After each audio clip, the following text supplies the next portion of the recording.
Hello, I'm CJ Werleman, and in this episode, we reveal how Elon Musk's hatred of Islam is paradoxically converting millions of new followers to the Islamic faith. But first, please remember to like and subscribe to our show. Now let's get into it.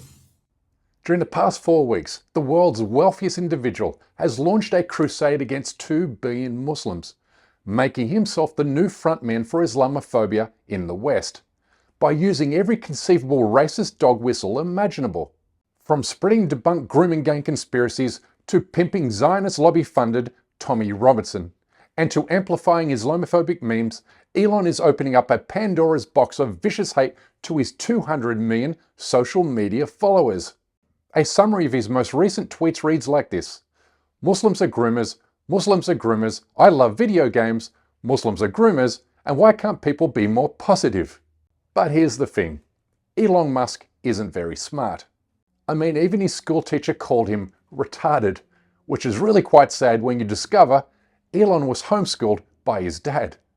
Okay, sure, he's smart enough to sniff out a good deal wherever he can find it, which is why it's no coincidence that the owner of one of the world's largest social media platforms has suddenly grabbed a hold of Islamophobia. At the same time, Israel is doling out hundreds of millions of dollars in advertising to social media platforms to push Islamophobia. I have written a long article in the American Studies Association journal with my estimate that 70% of the funding for the Islamophobic industry, meaning organization groups and individuals that demonize Islam and Muslims, comes from pro-Israel sources. Elon's Zionist-funded campaign to denigrate Islam and demonize Muslims is not only failing, but also backfiring spectacularly, because the only thing he's succeeding in doing is bringing millions of new followers to Islam.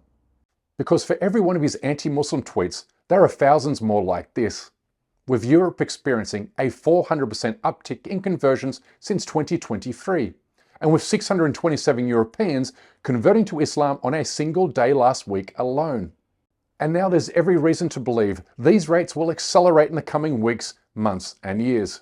Because in amplifying the most rabid Islam haters on his platform, while spreading hateful anti-Muslim conspiracies, Elon, without realizing it, is actually promoting Islam to 200 million non-Muslims around the world. Which is why actual Muslims aren't bothered one little bit by his silly tweets. I mean, no Muslim who grew up in the post-9/11 era in the West, where mass surveillance and other discriminatory policies were put into place, is now suddenly quaking in their boots over comments posted online by this self-embarrassing dork. Seriously, this freaking guy.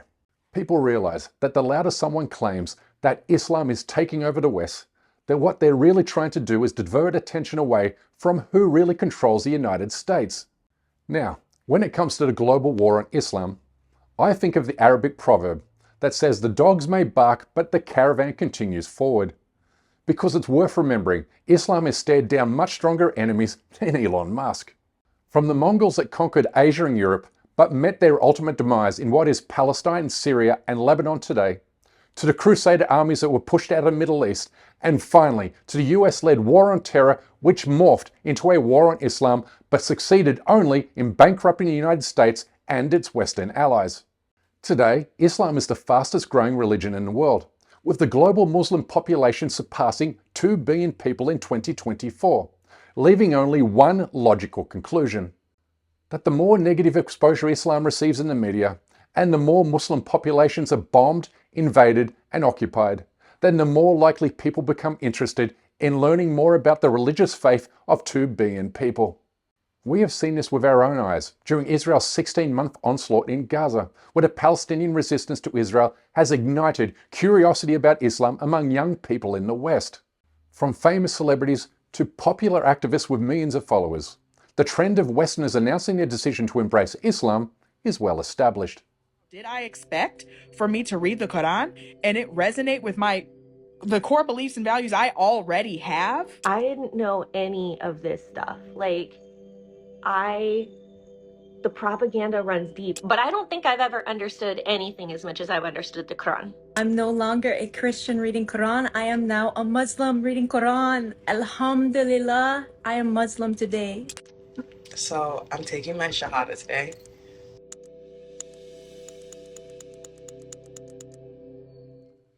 The key word here is curiosity, because curiosity leads to investigation.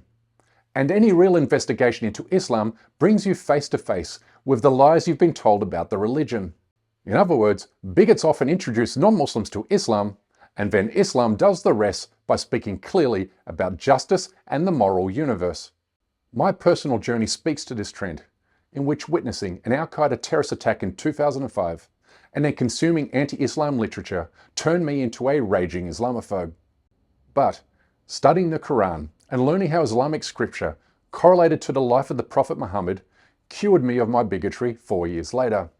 I have since dedicated the past 15 years of my journalism warning others away from a path I mistakenly took, a journey I narrate in great detail in this episode here.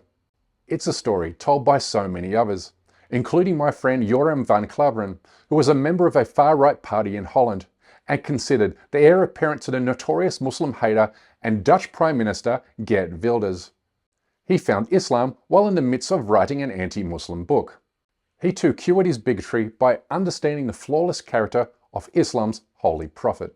I see his character, I see the way he treated other people, I see how he treated his enemies. I think he is a prophet. But then I thought to myself, whoa, that's horrible, because I already accepted this oneness of God, and now I say he is a prophet. If I say there is only one God and Muhammad is his prophet, that's almost shahada. So I thought to myself, okay, let's close the books, stop, this is going in the wrong direction. And of course I wasn't that anti-Islam anymore because of what I read, what I saw and what I experienced. What you just saw is typical of so many new converts to Islam in the West, but one story that stands out is that of Richard McKinney, a former US Marine who served in Iraq and hated Islam so much that he planned to bomb a mosque in Indiana.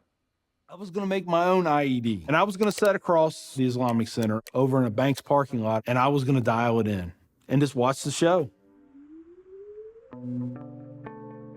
So I went to the Islamic Center, see a gentleman in the shoe room taking off his shoes. He looks at me and he smiles. He said, "Can I help you?" And I said, "Yeah, I want you to teach me about Islam." So he went and he gave me a Quran. "Read this. Come back when you have questions." So I did.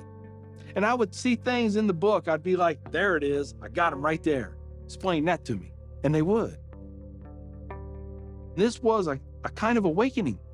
Long story short, 8 weeks after that first day I stepped into the Islamic Center, I became a Muslim.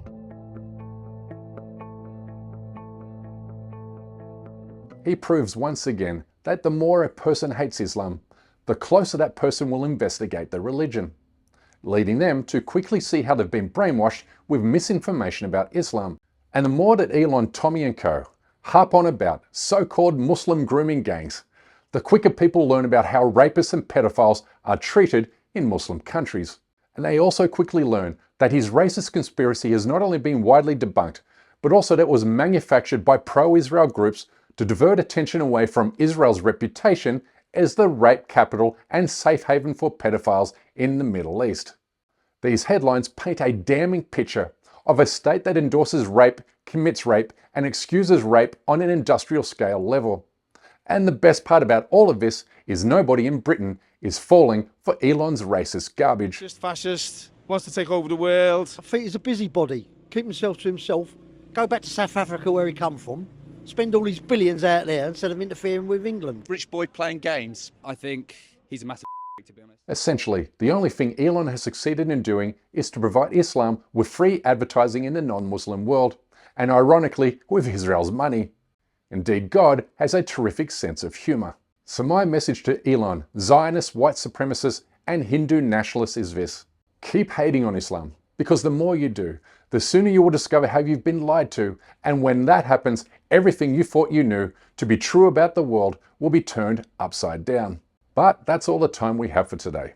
Please don't forget to subscribe to this channel, and we kindly ask you please support our effort to expose and confront injustices in the Muslim world by becoming a member of this show at patreon.com/CJ Werleman.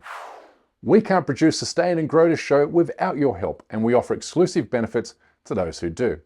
But for now, good evening, good morning, wherever you are, and stay blessed.